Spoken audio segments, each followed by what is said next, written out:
సెలవు. నాకు జరిగిన సన్నివేశం ఇది చెప్పన్నా. అయితే ఒకప్పుడు అంటే చాలా రోజుల కింద ఒక సినిమాకు పోయినా.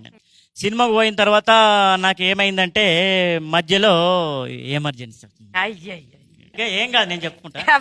ఎమర్జెన్సీ వచ్చింది. ఎమర్జెన్సీ వస్తే పోయేసరికి 2 రూములు డోర్లు ఉన్నాయి. అలా చూసినా ఇక పావు గంట నిలబడ్డా, అర్ధ గంట నిలబడ్డా, గంట నిలబడ్డా. లోపల ఉన్న మనిషి బయటకు వస్తలేడు. నాకు పిలువ బుద్ధి కాదు, చెప్పబుద్ధి కాదు, డోర్ కొట్ట బుద్ధి కాదు. ఇక నేనేం చేసిన గాయకుని కదా, ఒప్పుకుంటూ వెళ్ళాను గాయకుడు. 100% గాయకుడివే. నేను ఒక పాట పాడతా, లోపల ఉన్న ఆయన అర్థం చేసుకొని బయటకు వస్తారని చెప్పేసి ఉపాయం అన్ని పాట అందుకుని. రావోయి చందమామ నా వింత గాత వినుమా, రావోయి చందమామ నా వింత గాత వినుమా, రావోయి చందమామ. లోపలున్న ఆయన కూడా గాయకుడే. ఆ విషయం నాకు తెలియదు. ఈ ఆయన అందుకున్నాడు పాట.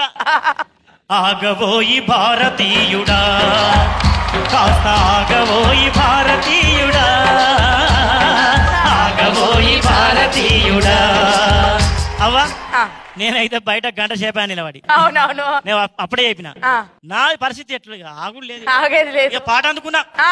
ఆగదు ఆగదు ఆపితే ఆగదు, ఆగదు ఏ నిమిషము నా కోసము, అది ఆపితే ఆగదు ఈ నిమిషము.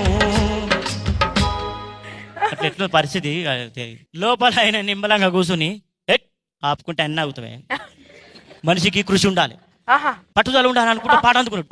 కృషి ఉంటే మనుషులు ఋషులవుతారు, మహాపురుషులవుతారు. అయ్యా నీ దండం పెడతా, నీ బాంచను. కృషి ఉంటే ఋషులు అవుతారు, కానీ ఆ ఋషికి కూడా ఇది సాధ్యం కాదు. నువ్వు ఇమ్మీడియట్లీ నాకు నా పరిస్థితి ఘోరం. నా ఎట్లుంది పరిస్థితి అంటే బయట రగులుతోంది మొగిలి పొద, కన్నయ్యదా నాగిలిలా వస్తున్నా, నాగస్తర మోదేస్తా, కాటేస్తారో వాటేస్తారో. ఇక గిట్ట జరిగింది అవన్నీ. నాకు దౌడలు పట్టుకుని అమ్మా. ఇక చివరగా ఒక మంచి